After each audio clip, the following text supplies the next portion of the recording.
नमस्कार दोस्तों, आप देख रहे हैं बिजनेस टुडे। मैं हूं साक्षी बत्रा। अक्सर हम ये देखते हैं कि जो महिलाएं हैं, चाहे वो होम मेकर्स हो या फिर सेल्फ एम्प्लॉयड हो, सैलरीड प्रोफेशनल्स हो, लगातार अब पैसों की तरफ, मनी के ऊपर और फाइनेंशियल्स की तरफ अब ज्यादातर अब जागरूक होती चली जा रही हैं। और जैसे जैसे उनको फाइनेंशियल इंडिपेंडेंस अब मिल रही है, उसमें हमें पता चल रहा है कि ज्यादातर अब औरतें तैयार हैं ओपन और मीनिंगफुल डिस्कशंस करने के लिए, चाहे वो निवेश के बारे में हो, अर्निंग के बारे में हो, सेविंग्स के बारे में हो, इन सभी के ऊपर। तो ऐसे ही कुछ फाइनेंशियल डिसीजंस जो हर महिला को लेने चाहिए, इनके बारे में हम चर्चा करेंगे इस खास शो पर। मेरे साथ बहुत ही खास मेहमान जुड़ चुके हैं। दीपिका जयकिशन है, सीओओ और को फाउंडर है बेसिस की, जो कि एक फाइनेंशियल सर्विसेज प्लेटफॉर्म है, स्पेशली डिजाइन किया गया है भारतीय विमेन के लिए। बहुत बहुत स्वागत है दीपिका आपका बिजनेस टुडे पर। और आज की जो चर्चा है बहुत ही खास है, और इसी पर मेरा पहला सवाल आपसे ये है कि ज्यादातर अब जो औरतें हैं अब वो अर्न करने लग चुकी हैं, लेकिन जो एक अभी भी अड़चन है उनके अर्निंग्स के बाद, वो ये है कि फाइनेंशियल प्लानिंग की बात जब आती है तो अभी भी ज्यादातर महिलाएं अपने फैमिली में बाकी लोगों के ऊपर निर्भर हैं। तो कितना जरूरी है इंडिपेंडेंटली फाइनेंशियल प्लानिंग करना? थैंक यू साक्षी, ये बहुत सही सवाल है।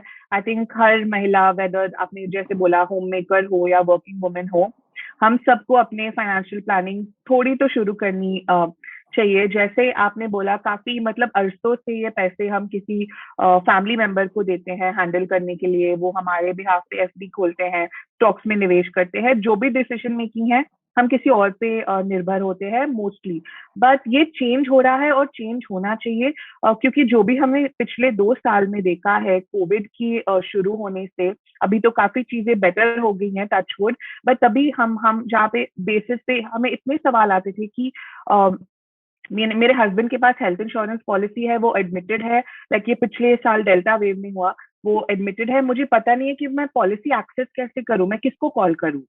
तो एक तो चीज है कि पैसे ना होना, दूसरी चीज है कि मुझे पता ही नहीं है कि मैं क्या करूं। ये तो एक एक दिक्कत हो गई। अवेयरनेस बहुत जरूरी है। हाँ, उसके उसके अलावा हमारे पास पैसे है, मुझे पता है एफडीज है, बट मैं कैसे एक्सेस करूं, मैंने कभी बैंक अकाउंट यूज नहीं किया है।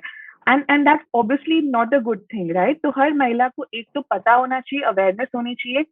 ये कॉन्वर्जेशन घरों में बहुत कॉमन होनी चाहिए कि एटलीस्ट हमारे पैसे कहाँ पे हैं, लेट्स डिस्कस दैट। उसके अलावा जैसे मैं देख कुछ पढ़ रही थी कि आज के डेट में इंडिया में सबसे लार्जेस्ट सिंगल विमेन का पॉपुलेशन है। तो ऑब्वियसली अगर शादी नहीं करने वाले या किसी पे डिपेंडेंट नहीं होने वाले, तो डेफिनेटली फाइनेंशियली भी हमें डिपेंडेंट नहीं होना चाहिए, हमें डिसीजंस में इन्वॉल्व होना चाहिए। जरूर हम फाइनेंशियल प्लानर, एडवाइजर एम्प्लॉय कर सकते हैं to manage our money, but we have to be involve in the decision making कि ये मेरे गोल्स है, ये मेरे ऑब्जेक्टिव्स है, ये मुझे गैप्स लग रहे हैं अपने फाइनेंशियल लाइफ में। आप अभी मुझे मदद कीजिए और मुझे बताइए कि मैं क्या करूँ, कहाँ निवेश करूँ, कैसे बैलेंस करूँ अपने इन्वेस्टमेंट को। और हम बहुत हॉरर स्टोरी सुनते हैं ना, वेदर इंश्योरेंस हो या किसी एजेंट में किसी को, मोस्टली विमेन बहुत बहुत इन ट्रैप्स में पड़ती है। कोई हमें बहुत रिटर्न प्रॉमिस करते हैं या ऐसे प्रोडक्ट्स प्रॉमिस करते हैं जो हमारी लाइफ चेंज कर देंगे, पर ऐसे कभी होता नहीं है। Before we know it, because we didn't have enough information, हमारे पैसे खो जाते हैं। तो आई थिंक अगर हम बहुत अर्ली ऑन इन्वॉल्व नहीं होते, तो we are the ones who are going to सफर।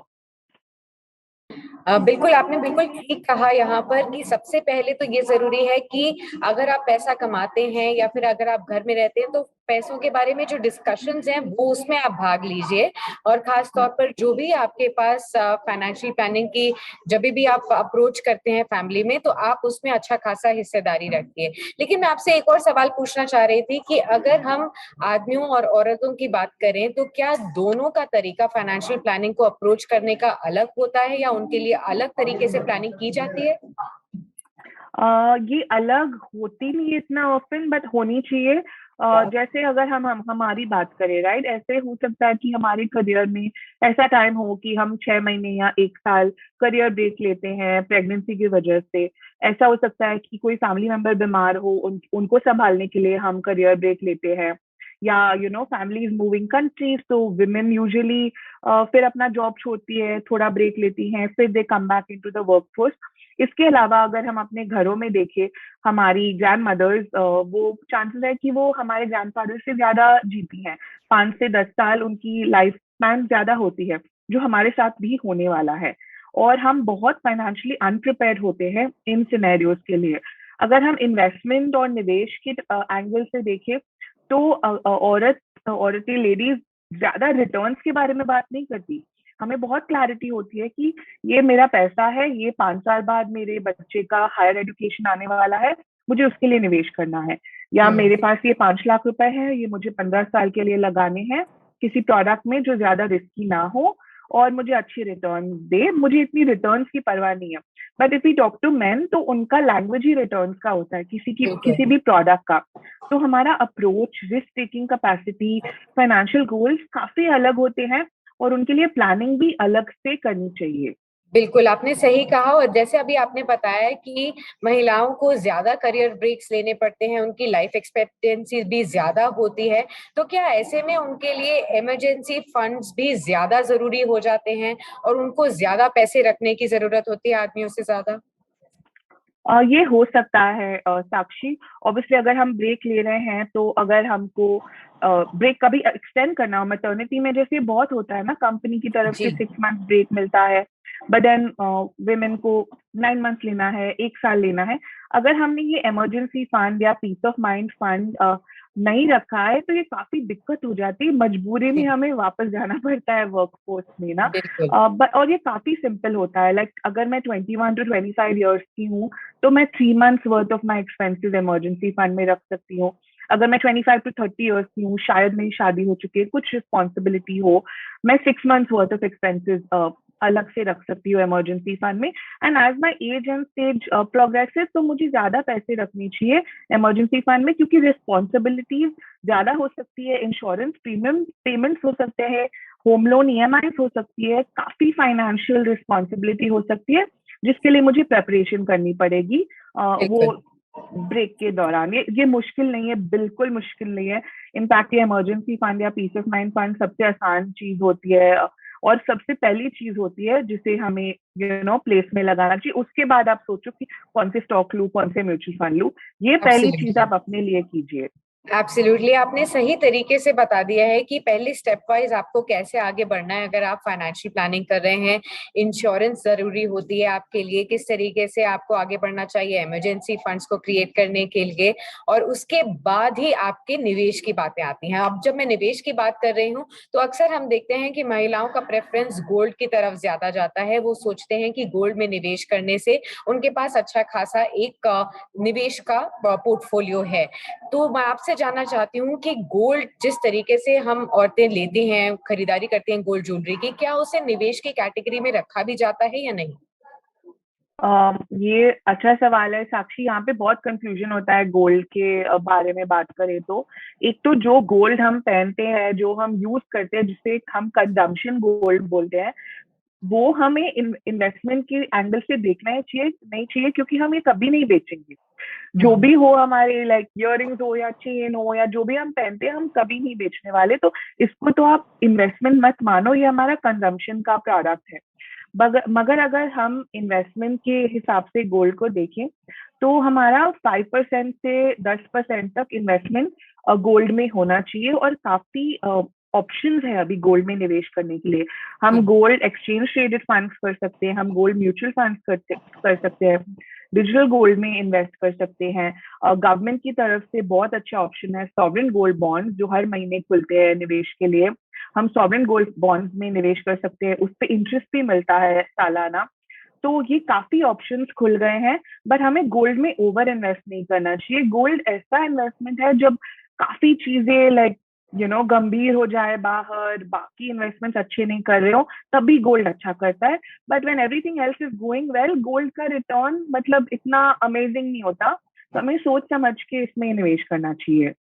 नहीं, आपने बिल्कुल ठीक कहा कि गोल्ड ज्वेलरी को एक तरीके से ये नहीं सोचना चाहिए कि आपका निवेश का एक वो पोर्टफोलियो है, क्योंकि उसे आप कभी बेचेंगे नहीं। तो गोल्ड में अगर आपको निवेश करना है तो बाकी जो फाइनेंशियल फॉर्म्स ऑफ गोल्ड है उसमें निवेश करना बेहतर रहेगा। लेकिन अगर मैं आपसे पूछूं कि इस फाइनेंशियल ईयर के लिए, वित्तीय वर्ष 2023 के लिए कुछ ऐसे इन्वेस्टमेंट ऑप्शंस जो आपकी तरफ से इन्वेस्टमेंट करनी ही चाहिए विमेन को, तो वो कौन से टॉप इन्वेस्टमेंट ऑप्शंस होंगे?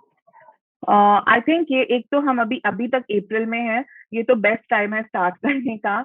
आप पहली चीज जो अपना कंसिडर करें वो अपने टैक्स सेविंग इन्वेस्टमेंट्स है। आप अपने टैक्स सेविंग के पोर्टफोलियो में काफी चीजें ऐड कर सकते हैं। बाय डिफॉल्ट हमारा एम्प्लॉय प्रोविडेंट फंड होता है, हम कहीं बैंक में जाके पीपीएफ अकाउंट खोल देते हैं और उसके अलावा हम टैक्स सेविंग के कुछ और नहीं करते। तो अगर हम म्यूचुअल फंड्स की बात करें, ये अच्छा टाइम है, आप म्यूचुअल फंड्स अपने पोर्टफोलियो में ऐड करें। Tax saving mutual funds are a good option. इसके अलावा हम बात कर रहे थे पहले, जैसे हमारा रिटायरमेंट भी लंबा हो सकता है, तो रिटायरमेंट के हिसाब से हम नेशनल पेंशन स्कीम में निवेश कर सकते हैं और वो फ्लेवर हम ऐड कर सकते हैं अपने पोर्टफोलियो में।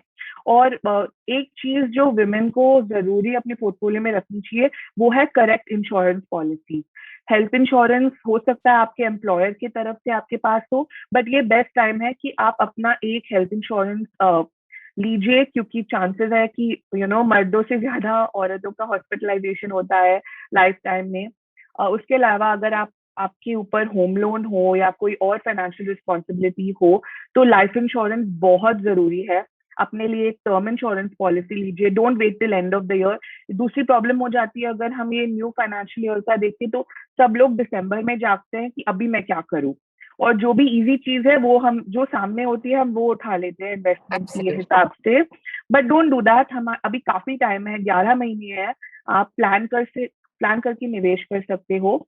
अगर आपने कभी म्यूचुअल फंड में पहले निवेश नहीं किया हो तो आप हाइब्रिड म्यूचुअल फंड से एसआईपी शुरू कर सकते हैं। SIP systematic investment plan, fix date पे और फिक्स अमाउंट आपके हिसाब से आपके बैंक अकाउंट से वो इन्वेस्टमेंट ऑप्शन में जाती है। तो अभी बेस्ट टाइम है कि ये आप चीजें स्टार्ट करें, आप सीखें, मोर इम्पोर्टेंटली आप सीखें, क्योंकि ये आपको कॉन्फिडेंस देगा कि थोड़े महीने बाद मैं इन्वेस्टमेंट इंक्रीज कर सकती हूँ, मुझे और कुछ ट्राई करना है, मैं वो भी कर सकती हूँ। आपको बहुत कॉन्फिडेंस मिलता है लर्निंग और अर्निंग से। एब्सोल्युटली, आपने बिल्कुल सही कहा दीपिका। और ऐसे सिंप्लीफाइड तरीके से प्रैक्टिकल एडवाइस आपने दी है हमारे सभी विमेन व्यूअर्स के लिए, जिससे कि उन्हें पता चल पाए कि अगर इस वित्त वर्ष में उनको शुरुआत करनी है फाइनेंशियल प्लानिंग की, तो वो कैसे स्टेप वाइज इसको कर सकते हैं, क्या क्या एसेंशियल्स हैं जो उनको टिक करना है, और साथ ही साथ अपने निवेश की तरफ अगर बढ़ना है, पहले कदम बढ़ाने हैं, तो वो एसआईपी के जरिए, म्यूचुअल फंड्स और हाइब्रिड म्यूचुअल फंड्स के जरिए हो सकते हैं, जिससे आपको काफी अच्छे रिटर्न्स भी मिल सकते हैं और टैक्स सेविंग के ऑप्शंस भी बचते हुए दिखते हैं। बहुत बहुत शुक्रिया दीपिका, हमारे साथ इस खास बातचीत में शामिल होने के लिए और अपने सभी व्यूज हमारे विमेन व्यूअर्स के साथ शेयर करने के लिए। बहुत बहुत शुक्रिया। Thank you Sakshi, thank you. Video पसंद आया तो हमें लाइक, कमेंट, शेयर और सब्सक्राइब जरूर करें।